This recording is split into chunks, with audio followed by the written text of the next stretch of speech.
أعوذ بالله من الشيطان الرجيم. بسم الله الرحمن الرحيم. واعلموا أنما غنمتم من شيء فأن لله خمسه وللرسول ولذي القربى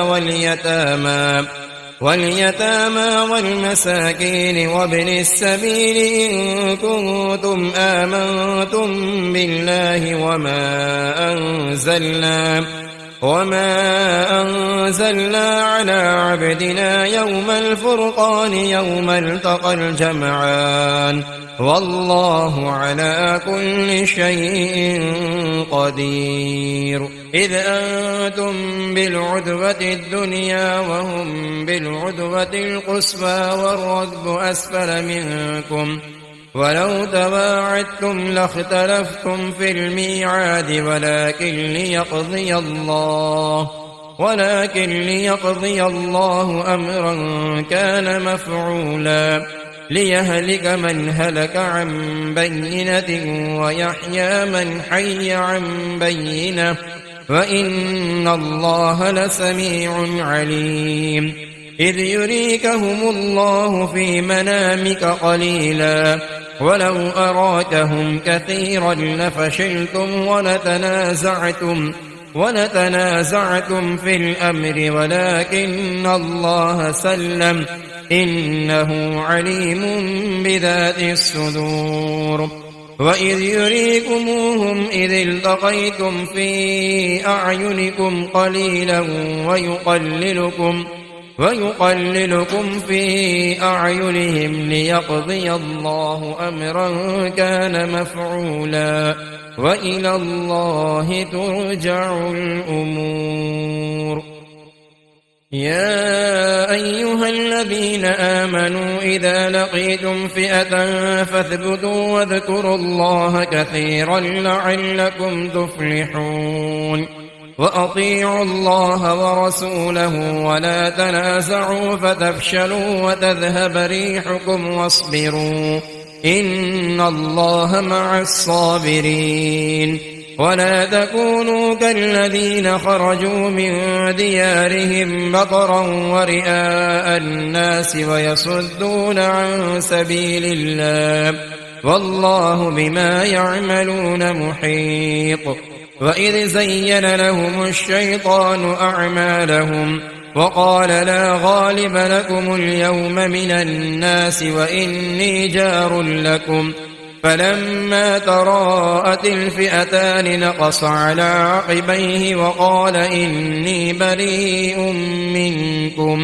منكم إني أرى ما لا ترون إني أخاف الله والله شديد العقاب.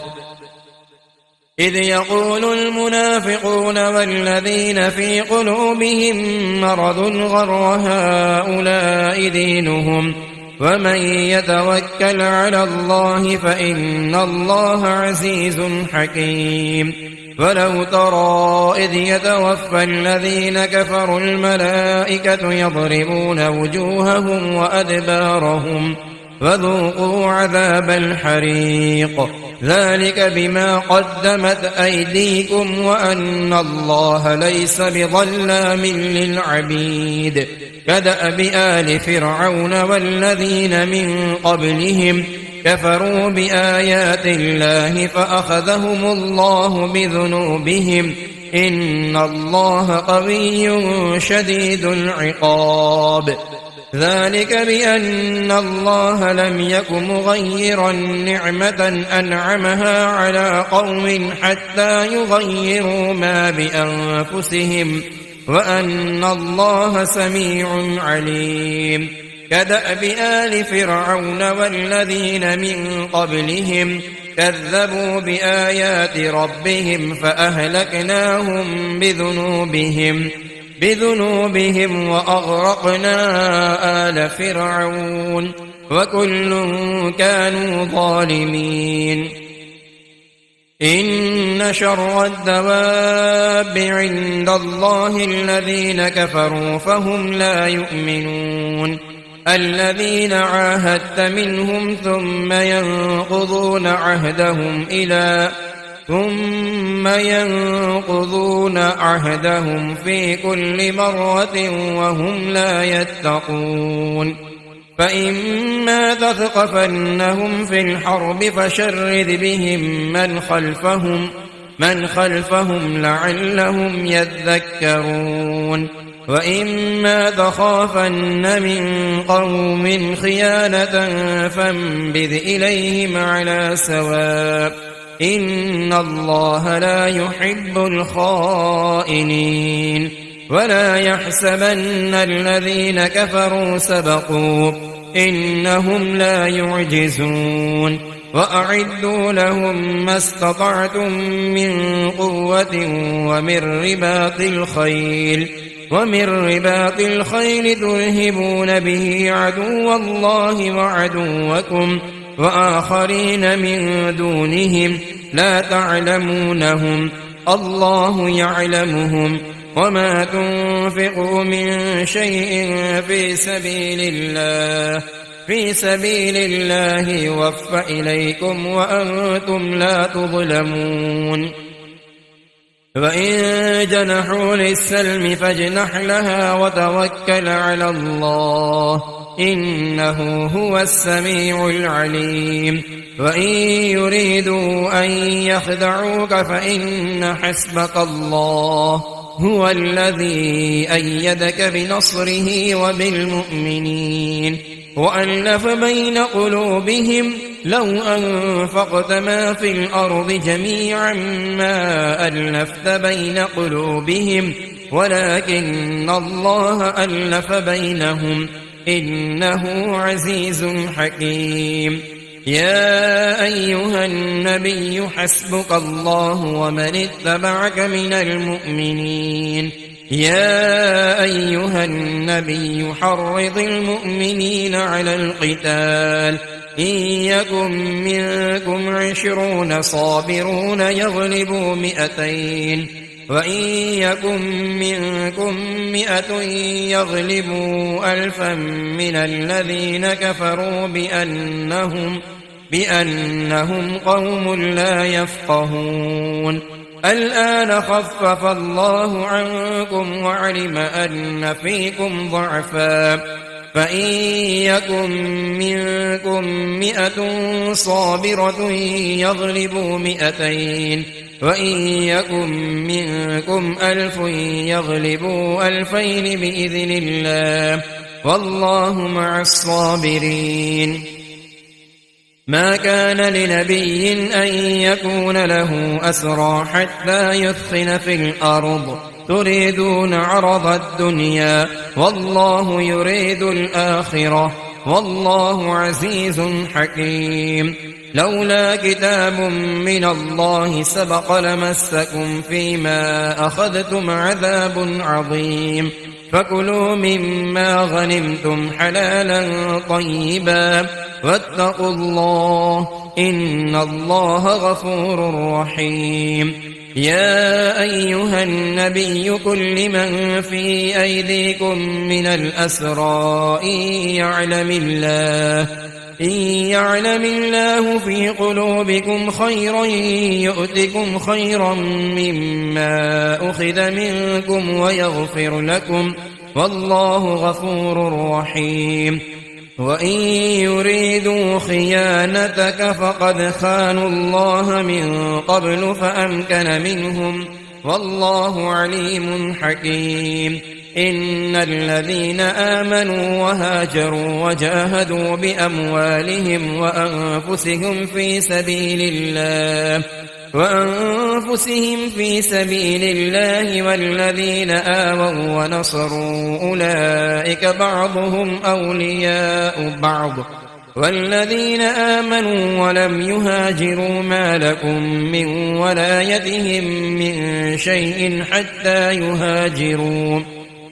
وإن استنصروكم في الدين فعليكم النصر إلا على قوم بينكم وبينهم ميثاق والله بما تعملون بصير. والذين كفروا بعضهم أولياء بعض إلا تفعلوه تكن فتنة في الأرض وفساد كبير والذين آمنوا وهاجروا وجاهدوا في سبيل الله والذين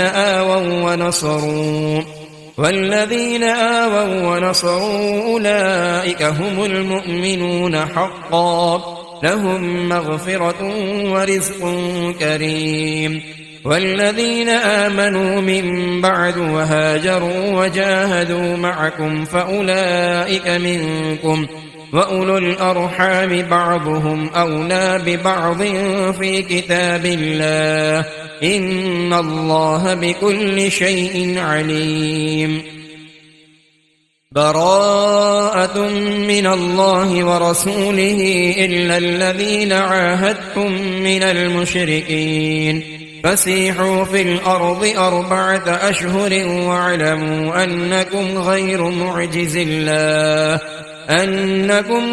معجز الله وأن الله مخزي الكافرين وأذان من الله ورسوله إلى الناس يوم الحج الأكبر أن الله بريء من المشركين ورسوله فإن تبتم فهو خير لكم وإن توليتم فاعلموا أنكم غير معجز الله وبشر الذين كفروا بعذاب أليم إلا الذين عاهدتم من المشركين ثم لم ينقصوكم شيئا ولم يظاهروا عليكم أحدا فأتموا إليهم عهدهم إلى مدتهم إن الله يحب المتقين فإذا انسلخ الأشهر الحرم فاقتلوا المشركين حيث وجدتموهم واخذوهم واحصروهم واقعدوا لهم كل مرصد فإن تابوا وأقاموا الصلاة وآتوا الزكاة فخلوا سبيلهم إن الله غفور رحيم وإن أحد من المشركين استجارك فأجره حتى يسمع كلام الله ثم أبلغه مأمنه ذلك بأنهم قوم لا يعلمون كيف يكون للمشركين عهد عند الله وعند رسوله إلا الذين عاهدتم عند المسجد الحرام فما استقاموا لكم فاستقيموا لهم إن الله يحب المتقين كيف وإن يظهروا عليكم لا يرقبوا فيكم إلا ولا ذمة يرضونكم بأفواههم وتأبى قلوبهم وأكثرهم فاسقون اشتروا بآيات الله ثمنا قليلا فصدوا عن سبيله إنهم ساء ما كانوا يعملون لا يرقبون في مؤمن إلا ولا ذمة وأولئك هم المعتدون فإن تابوا وأقاموا الصلاة وآتوا الزكاة فإخوانكم في الدين ونفصل الآيات لقوم يعلمون وإن نكثوا أيمانهم من بعد عهدهم وطعنوا في دينكم فقاتلوا أئمة الكفر إنهم لا أيمان لهم لعلهم ينتهون ألا تقاتلون قوما نكثوا أيمانهم وهموا بإخراج الرسول وهم بدؤوكم أول مرة أتخشونهم فالله أحق أن تخشوه إن كنتم مؤمنين قاتلوهم يعذبهم الله بأيديكم ويخزهم وينصركم عليهم ويشف صدور قوم مؤمنين ويذهب غيظ قلوبهم ويتوب الله على من يشاء والله عليم حكيم. أم حسبتم أن تتركوا ولما يعلم الله الذين جاهدوا منكم ولم يتخذوا من دون الله ولا رسوله ولا المؤمنين وليجة والله خبير بما تعملون. ما كان للمشركين أن يعمروا مساجد الله شاهدين على أنفسهم بالكفر أولئك حبطت أعمالهم وفي النار هم خالدون. إنما يعمر مساجد الله من آمن بالله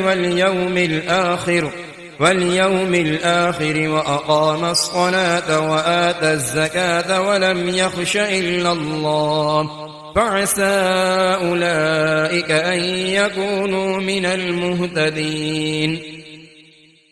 أجعلتم سقاية الحاج وعمارة المسجد الحرام كمن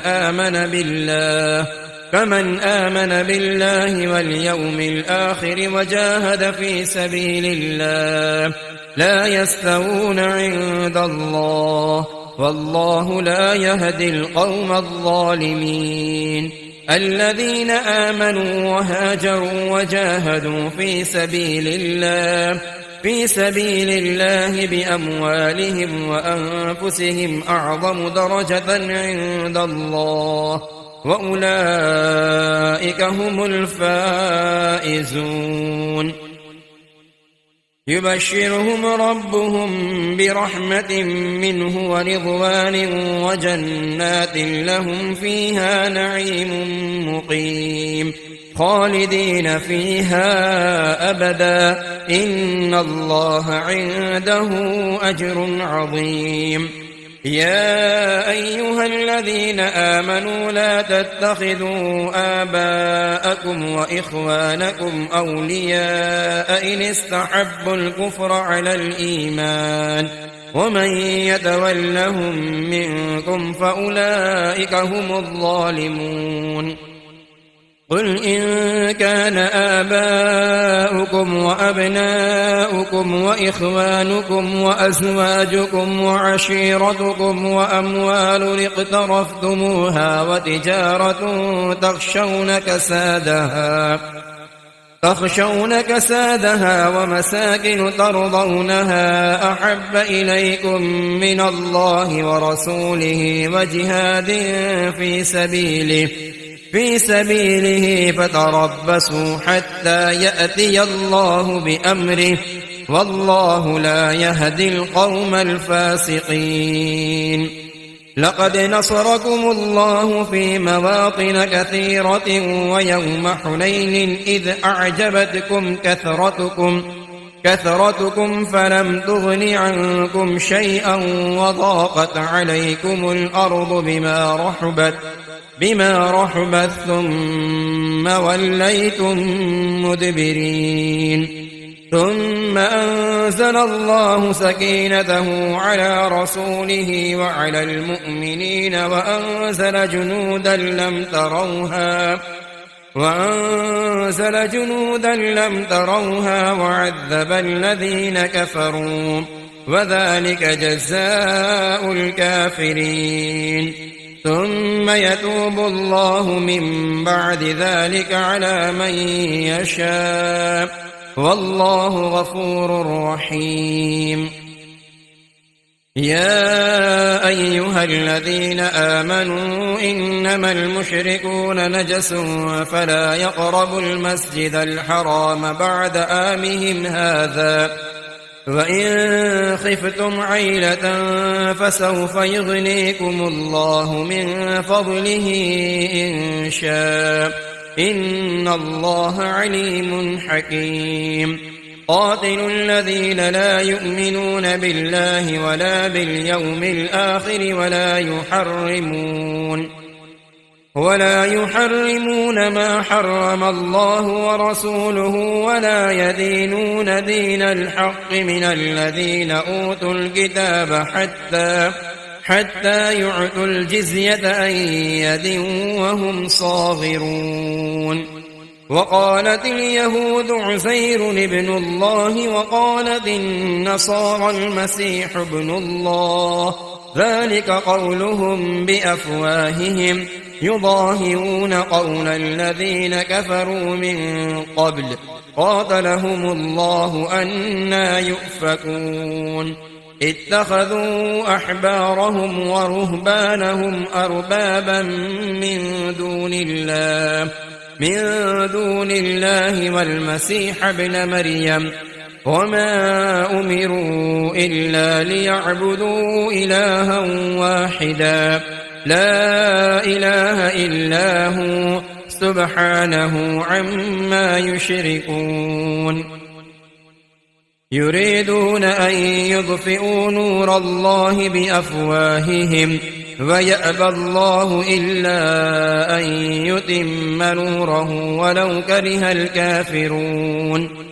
هو الذي أرسل رسوله بالهدى ودين الحق ليظهره على الدين كله ولو كره المشركون. يا أيها الذين آمنوا إن كثيرا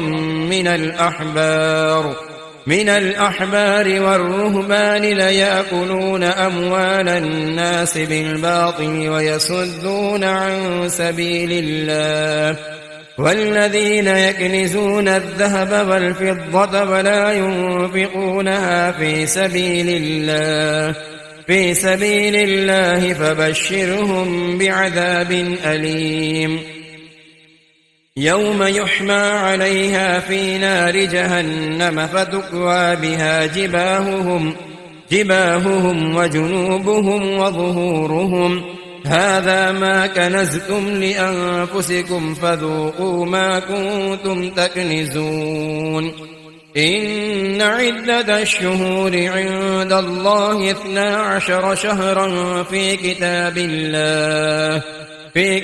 الله يوم خلق السماوات والأرض منها 4 حرم، ذلك الدين القيم، فلا تظلموا فيهن أنفسكم وقاتلوا المشركين كافة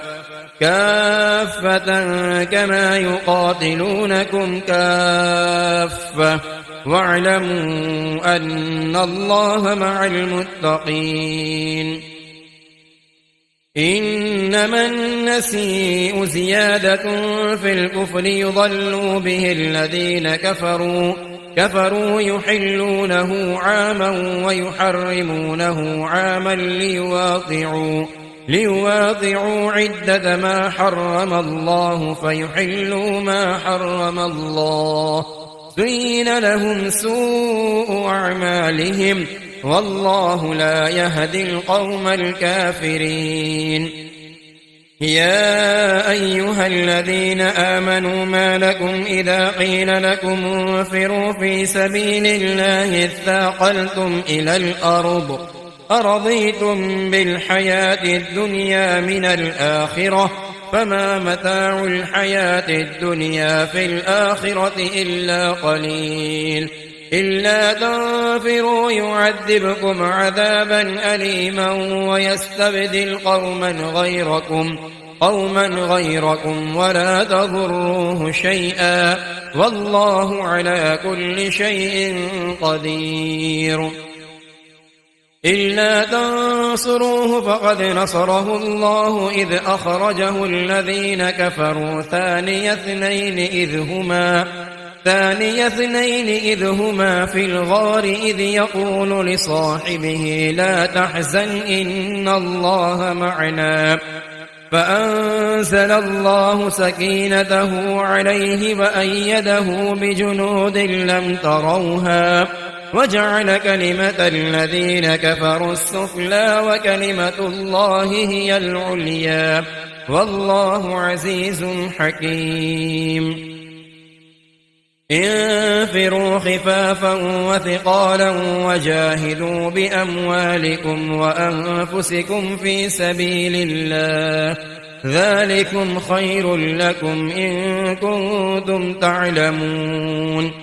لو كان عرضا قريبا وسفرا قاصدا لاتبعوك ولكن بعدت عليهم الشقة وسيحلفون بالله لو استطعنا لخرجنا معكم يهلكون أنفسهم والله يعلم إنهم لكاذبون عفى الله عنك لم أذنت لهم حتى يتبين لك الذين صدقوا وتعلم الكاذبين لا يستأذنك الذين يؤمنون بالله واليوم الآخر أن يجاهدوا بأموالهم وأنفسهم والله عليم بالمتقين إنما يستأذنك الذين لا يؤمنون بالله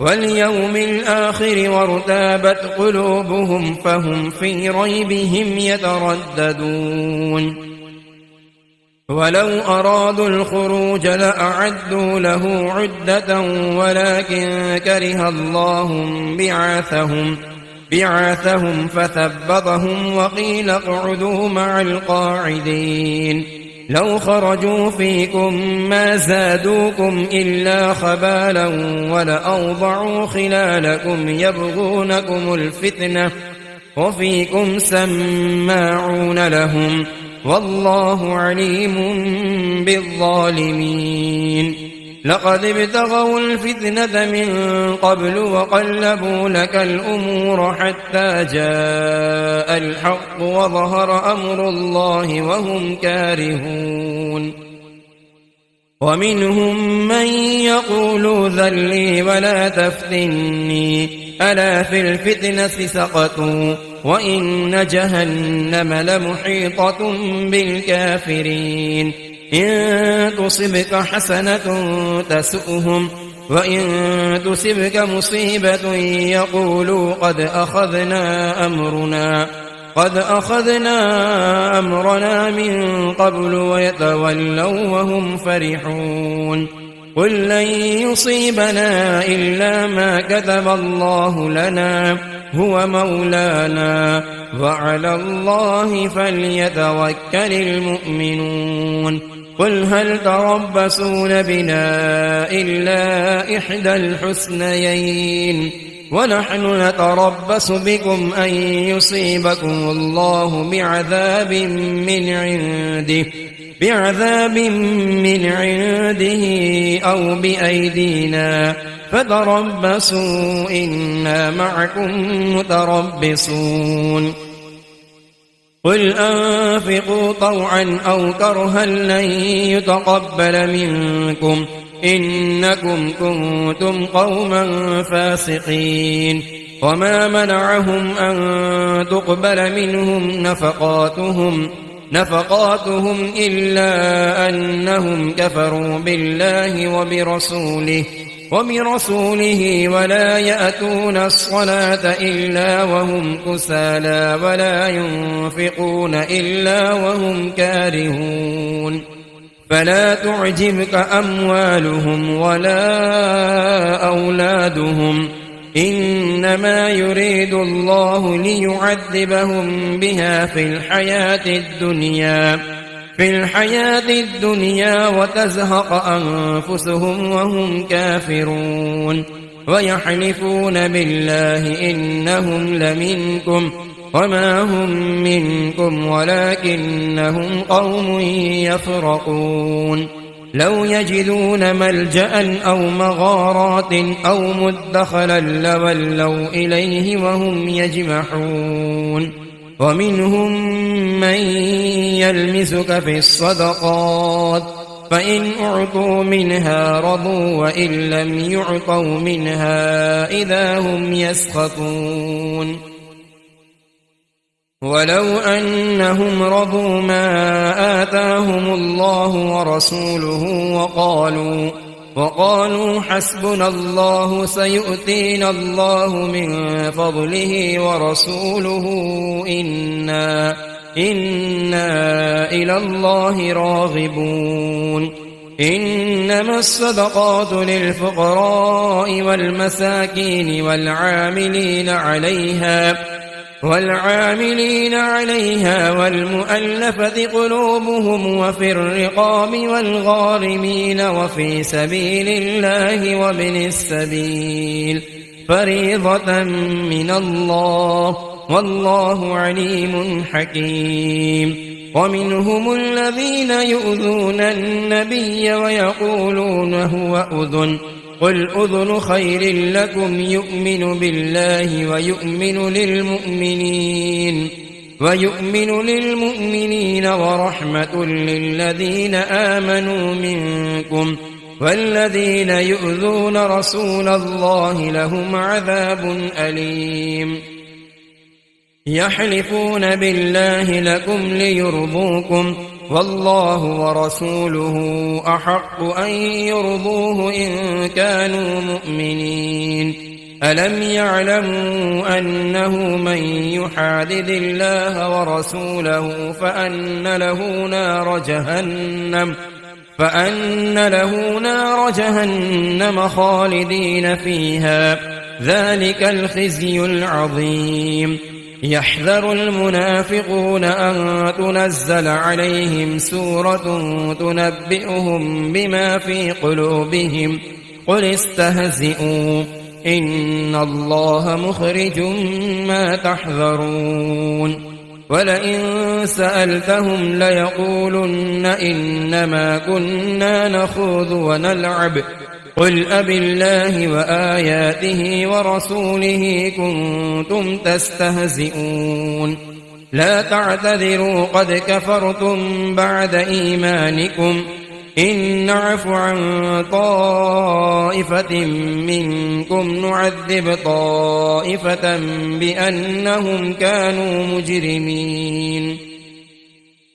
المنافقون والمنافقات بعضهم من بعض يأمرون بالمنكر وينهون عن المعروف ويقبضون أيديهم نسوا الله فنسيهم إن المنافقين هم الفاسقون. وعد الله المنافقين والمنافقات والكفار نار جهنم خالدين فيها هي حسبهم ولعنهم الله ولهم عذاب مقيم.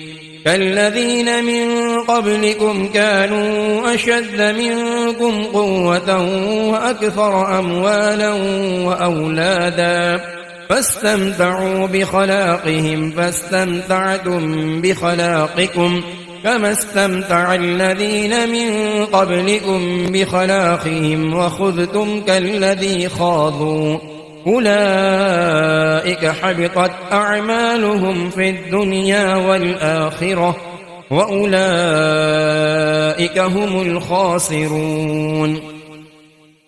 ألم يأتهم نبأ الذين من قبلهم قوم نوح وعاد وثمود وقوم إبراهيم وأصحاب مدين والمؤتفكات أتتهم رسلهم بالبينات فما كان الله ليظلمهم ولكن كانوا أنفسهم يظلمون.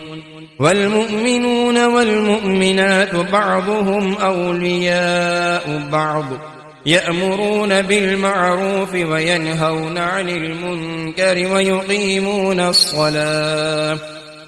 ويقيمون الصلاة ويؤتون الزكاة ويطيعون الله ورسوله أولئك سيرحمهم الله إن الله عزيز حكيم.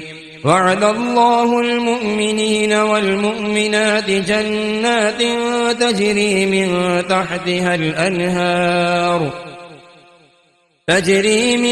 تحتها الأنهار خالدين فيها ومساكن طيبة في جنات عدن ورضوان من الله أكبر ذلك هو الفوز العظيم.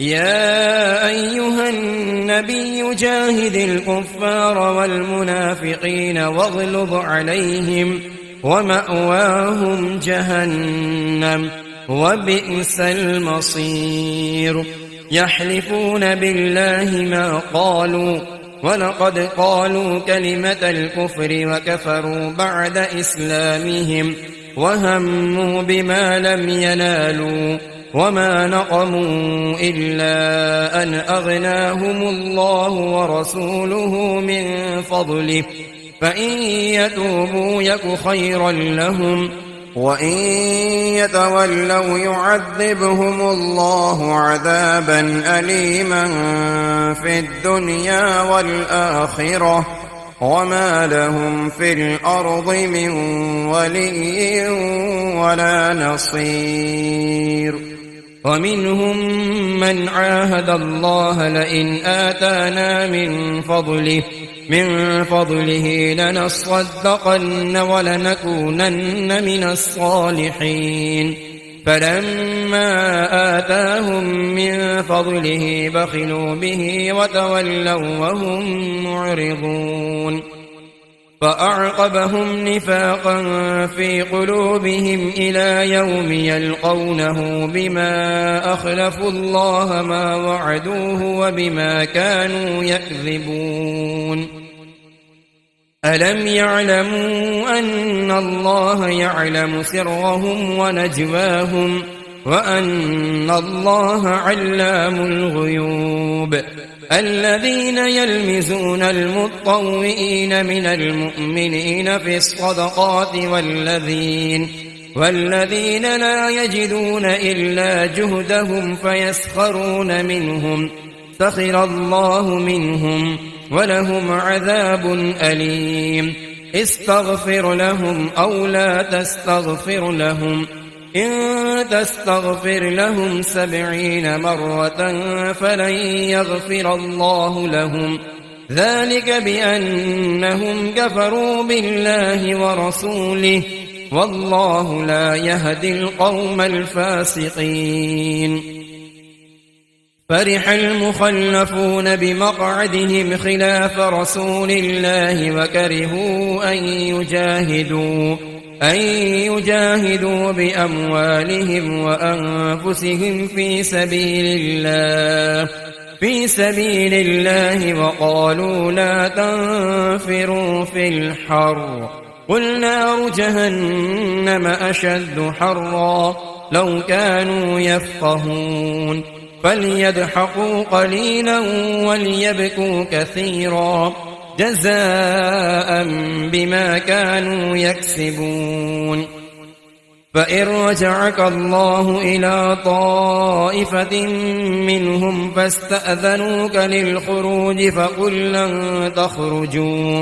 فقل لن تخرجوا معي أبدا ولن تقاتلوا معي عدوا إنكم رضيتم بالقعود أول مرة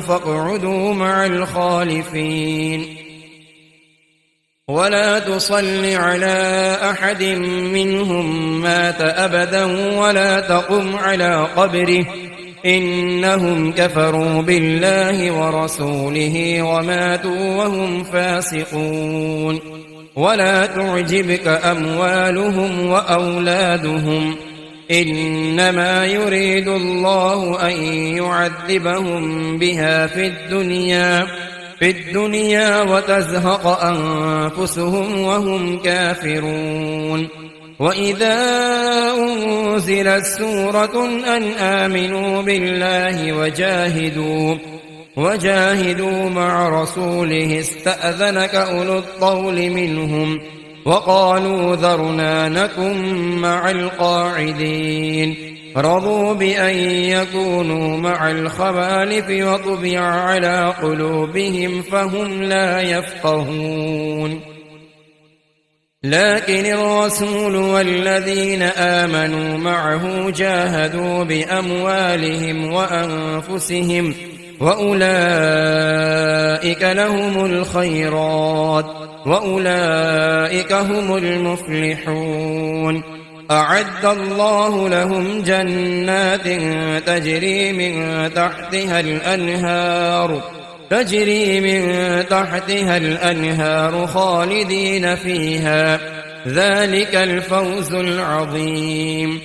وجاء المعذرون من الأعراب ليؤذن لهم، وقعد الذين كذبوا الله ورسوله، فيصيب الذين كفروا منهم عذاب أليم.